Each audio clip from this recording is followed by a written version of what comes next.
L'épître de Paul aux Philippiens, chapitre 4. C'est pourquoi, mes bien-aimés, très chers frères, vous qui êtes ma joie et ma couronne, demeurez ainsi fermes dans le Seigneur, mes bien-aimés. L'épître de Paul aux Philippiens, chapitre 4. J'exhorte Évodie et j'exhorte Syntyche à être d'un même sentiment dans le Seigneur. Et toi aussi, fidèle collègue, oui, je te prie de les aider, elles qui ont combattu pour l'Évangile avec moi et avec Clément et mes autres compagnons d'œuvre, dont les noms sont dans le livre de vie. Réjouissez-vous toujours dans le Seigneur, je le répète, réjouissez-vous. Que votre douceur soit connue de tous les hommes. Le Seigneur est proche.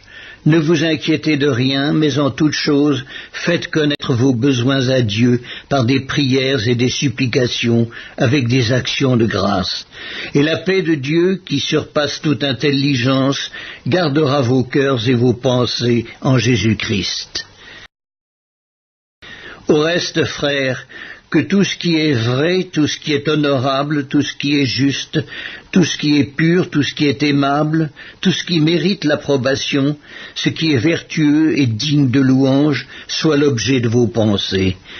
Ce que vous avez appris, reçu et entendu de moi, et ce que vous avez vu en moi, pratiquez-le, et le Dieu de paix sera avec vous. J'ai éprouvé une grande joie dans le Seigneur de ce que vous avez pu enfin renouveler l'expression de vos sentiments pour moi. Vous y pensiez bien, mais l'occasion vous manquait. Ce n'est pas en vue de mes besoins que je dis ça, car j'ai appris à être content de l'état où je me trouve. Je sais vivre dans l'humiliation et je sais vivre dans l'abondance.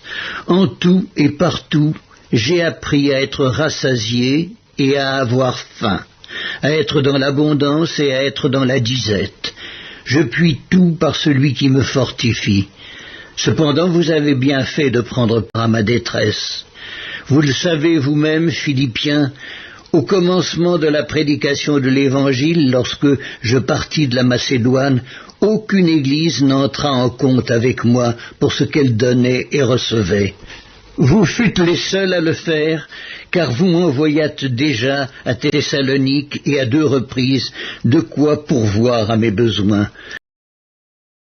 Ce n'est pas que je recherche les dons, mais je recherche le fruit qui abonde pour votre compte. J'ai tout reçu et je suis dans l'abondance. J'ai été comblé de bien en recevant par Épaphrodite ce qui vient de vous comme un parfum de bonne odeur, un sacrifice que Dieu accepte et qui lui est agréable. Et mon Dieu pourvoira à tous vos besoins selon sa richesse, avec gloire en Jésus-Christ. À notre Dieu et Père soit la gloire au siècle des siècles. Amen.